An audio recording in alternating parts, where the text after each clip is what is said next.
Hello friends, welcome back to the my new video guys at my YouTube channel. Today friends, we are going to talk about how can we disable portable hotspot setting in our phone. Friends, you want to disable your portable hotspot setting in your phone, so how can you disable it?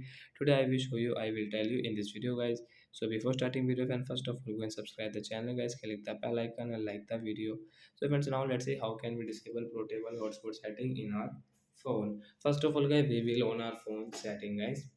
After on phone setting, we will scroll it and friends you can see this tab setting in your phone. So when click on guys your portable hotspot setting as tap here friends you can see your portable hotspot is enabled and friends you want to disable guys you don't want to use guys your portable hotspot setting. So then how can we disable it? So friends you can see guys your portable hotspot get the right side get this blue icon.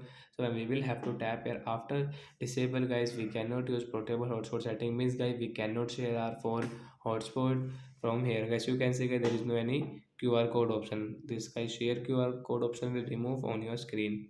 So like that guy we can disable portable hotspot. So that's it guy, thanks for watching the video. Bye bye friends.